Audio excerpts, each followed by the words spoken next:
good na sila. Bitin daw talaga. Well, there is more. Now I present to you the never-before-seen alternate endings for the new 7-Eleven City Blends TVC. And I promise, magugustuhan nito.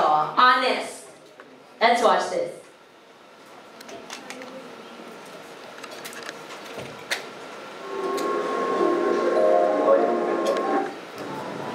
Since you're being so honest, gusto din sana akong sabihin sa'yo.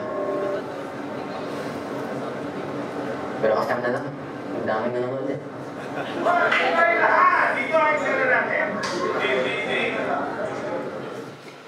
Ayun, may pasikreto. Bitin pa rin. Bitin pa rin. Okay na ba kayo sa ganon? Ay, hindi daw. More? More! So, ready na tayo sa second alternate ending. May gusto din sana akong sabihin sa'yo. Eh ako, tayo na lang kaya.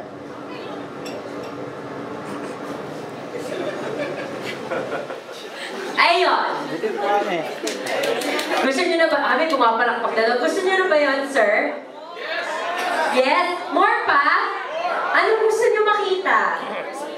Personal? We'll see, we'll see. Alright, ito na ating third alternate ending.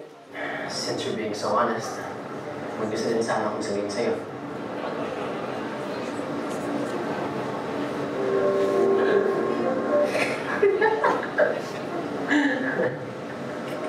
Ano, narinig niya.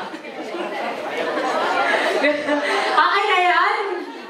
Bubulog na lang din namin sa inyo mamaya. Ayaw? Sige na. Here's the last alternate ending. Since you're being so honest, may gusto din sana akong sabihin sa'yo. Kumakain ka ba? Pwede mo eh. Si James, so, papa-pick up na. Di mo na nag-warning na pick-up line pala yun. Oh, apat na yun. Ano na ang gusto nyo? Yung tayo na lang. Bakit nga hindi na lang? Oh, may oo nga doon, no? Alam niyo, marami talagang kinilig sa TVC na yan. And actually, it already created buzz sa internet. Ang sabi nga nila, maraming nagre-repost, maraming nagre-retweet, at maraming nakaka-relate. Lalo na dun sa, buti pa yung tricycle, oh, naka-move on na. Ikaw, oh, sino dyan? Relate din? Pwede rin yung, eto, oh, mainit na kape para magising ka sa katotohanan. Sino ba dito mga bulag sa katotohanan? Bigyan nyo nga po ng 3 kape. Okay ba tayo doon? Ngayon, alam ko, excited na kayo na makita live. Sabi niya kanina, gusto live ang Jaylene. So, join me in welcoming one of the hottest love teams of their generation and the newest endorsers ng 7-Eleven City Blends. Please welcome James Reid and Nadine Luce. Ayan. Mamaya, isi-share niyo ba yung binalong niyo sa kanila? Dito tayo sa taas. Let's Ayan. So, first of all, James and Nadine, how do you feel about being the newest endorsers for 7-Eleven City Blends Coffee?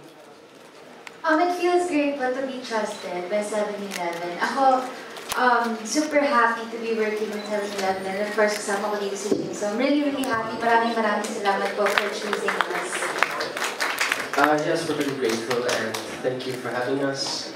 Really proud of this endorsement. So yeah, thank you and thank you for everyone for coming today. Yes, at dahil dyan, let's all sit down muna. And since we're talking about a campaign of being honest, pero bago natin pag-usapan ng honesty campaign, may treat yung dalawa sa inyo. Alright? Ready pa tayo for that? Ready? Alright, I present you again, Nadine Luce and James Reid.